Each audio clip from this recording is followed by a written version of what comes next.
Welcome to The Baton, a John Williams musical journey.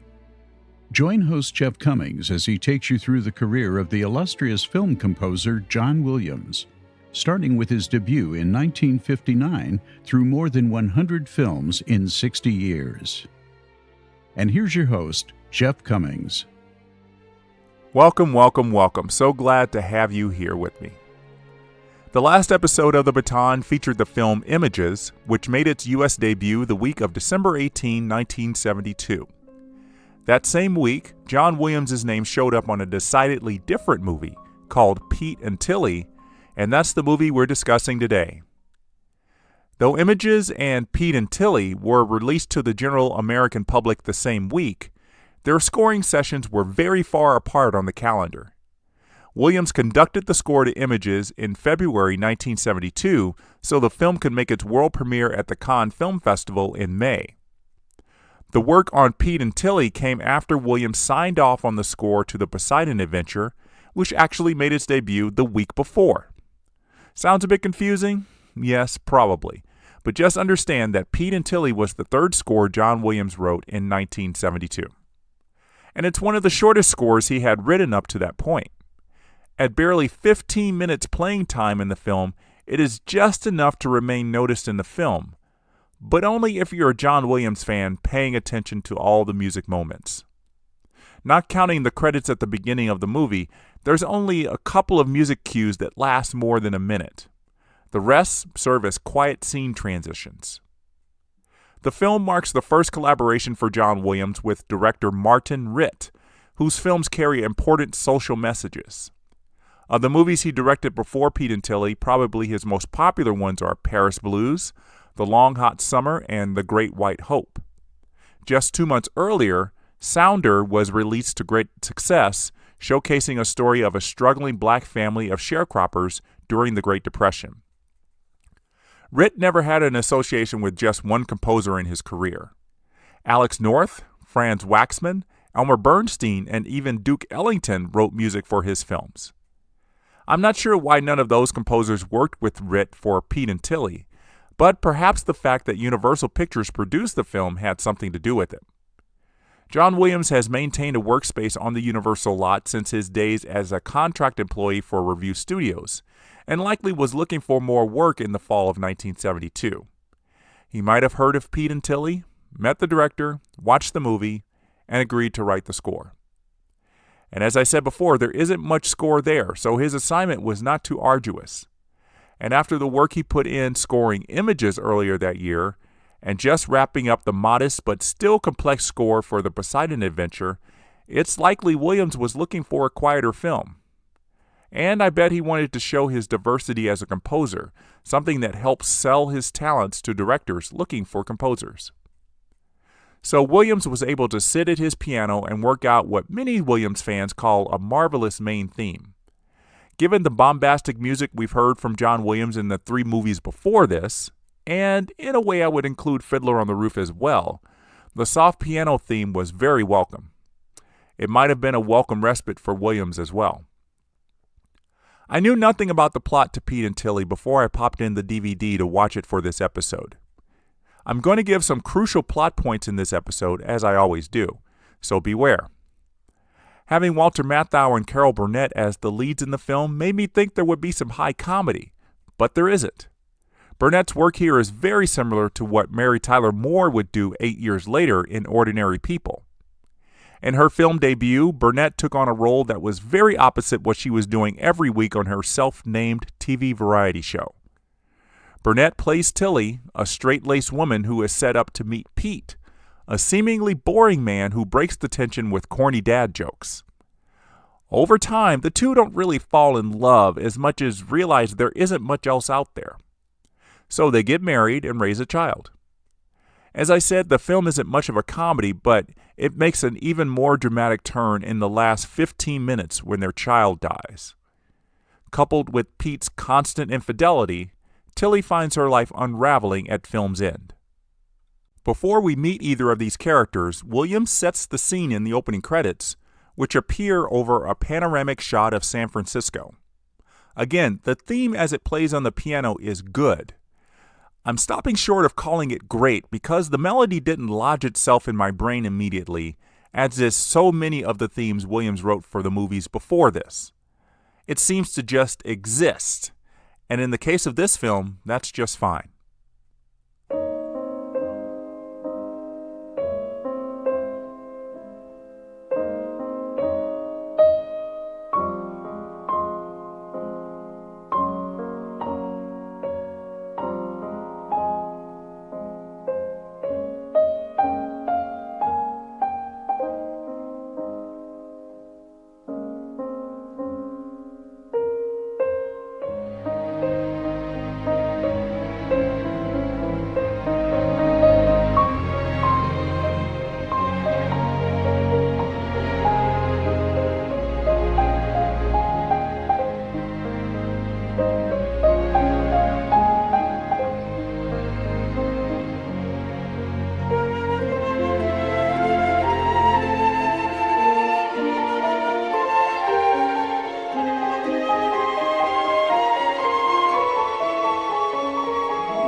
There's no score in the movie while Pete and Tillie are dancing around a courtship.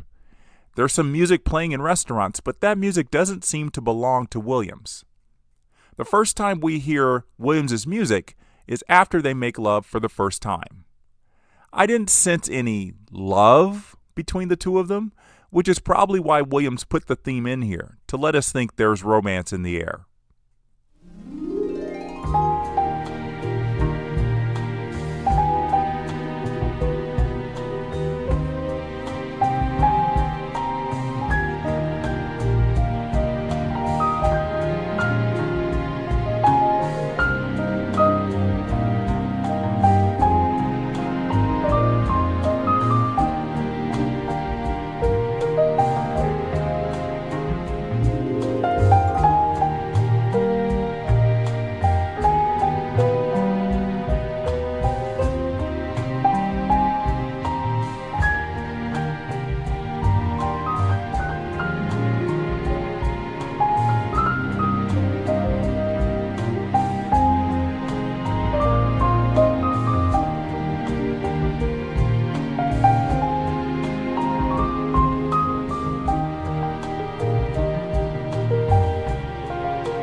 After the two get married and take their honeymoon, The main theme takes on a cheerful tone as the newlyweds seem happy, especially as we cut to a few months later when Tillie is seen with a very pregnant belly.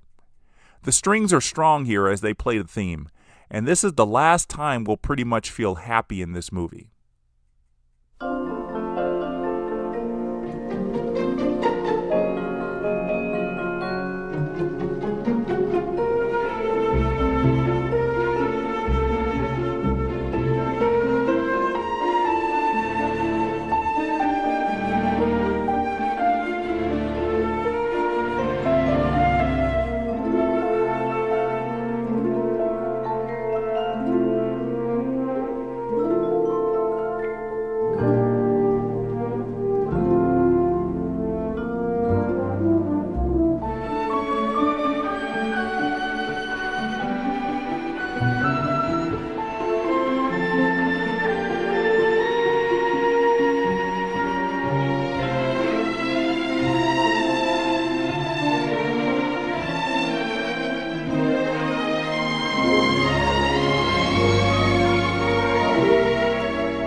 About 20 film minutes after they are married, Pete and Tillie get the news that their 9-year-old son is dying.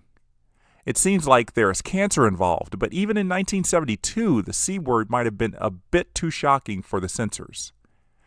The scene in which the doctor comes to the house to deliver the sad news does not feature music, and that was an interesting choice. Typically, a major scene like this would get musical accompaniment to highlight the scene, but Burnett and Matthau do so well in their performances that music isn't needed to supplement the scene. If there had been music in the scene, I might be talking to you about how obtrusive the string section is or the piano performance. So this just shows that sometimes it's not always cut and dry about whether music is right for a scene or not. The only main piece of comedy in the movie comes when Tillie gets into a fight with her friend, a socialite named Gertrude that's played by Geraldine Page. The running joke about Gertrude is that no one knows her real age, not even her husband. Tillie tries to trick Gertrude into giving her age when signing up for a charity event, and in her anger, Gertrude hits Tillie in the head with her purse in a park. The two get into a fight that escalates into both getting soaking wet with a hose. This seemed like the perfect opportunity for Williams to write something a bit slapstick without getting too corny. Based on the fact that the only official soundtrack release of this score does not include music for this scene, it seems like there was never a plan to write music for the catfight.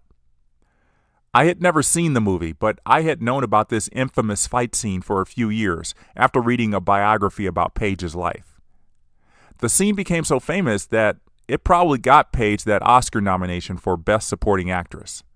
She's not in the movie for more than 10 minutes, I think, so it had to be this scene that had people talking. Tillie checks into a mental institution after that fight, and when she is released, she and Pete finally talk after a brief separation period. It seems like there will be some reconciliation as Pete finally grieves for his dead son. The music returns, quietly at first, then gets hopeful again as we close out the film with the cast credits. It's just 35 seconds or so of music in the film, but at least we feel a bit better when it fades to black.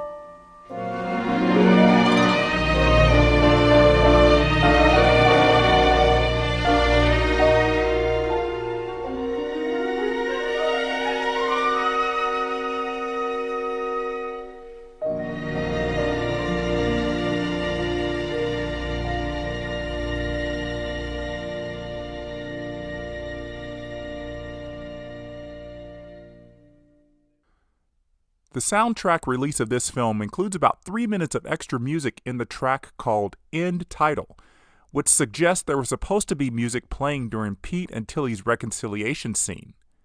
But that music was cut and doesn't start until the final 10 seconds of the actual film. I think this was a good choice to cut the music because there's a very emotional moment that might have been too sappy with the main thing playing underneath.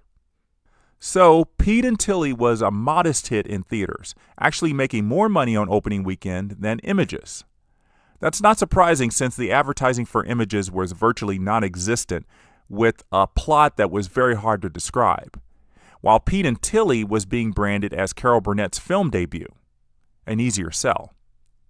Burnett and Matthau were nominated for the Golden Globe for performances in a comedy, which didn't make sense, and neither won. As for Williams, the score got basically no attention at the time of the film's debut. It wasn't until a couple of years later that some music got a commercial release, thanks to a song called Love's the Only Game in Town. It featured the main theme as the melody, with lyrics by Alan and Marilyn Bergman. At first, Walter Matthau recorded a song-speak version of it, then Carol Burnett put her spin on it. This is the Carol Burnett version of that song.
Martin Ritt and John Williams would work together twice more, collaborating for Conrack just 2 years later, and then again for Stanley and Iris in 1990. Two films that Ritt made, Norma Ray and Cross Creek, are very good films, and I wonder how John Williams would have put his fingerprints on it. Unfortunately, he was very busy when both films came around, so he missed out on those opportunities. So, that wraps it up for John Williams scores released in 1972. But if you have listened to the episodes for Images and the Poseidon Adventure, you'll notice that there was an 8-month gap of seemingly no work for John Williams in that year. It turns out he was very busy in the spring and early summer of 1972 working with the Sherman Brothers, Richard and Robert, on the song score for the adaptation of the Mark Twain novel Tom Sawyer. After conducting the song recordings that would be played on set during filming that summer, Williams was free to take on the work for the Poseidon Adventure and Pete and Tillie. Once those two scores were locked in, Williams went back to Tom Sawyer to compose some underscore and beef up the orchestra performances of the songs. And that will kick off work on the 5 film scores he would write in 1973. I appreciate you joining me on today's episode. As always, I invite you to write in with comments about the scores discussed so far, or just tell me what could be better about the show. I still have about 80 more episodes to go, so there's plenty of time to implement any changes you think the show might need. Send me an email to jeffswim@aol.com. I look forward to hearing from you. Until next time, the baton is down.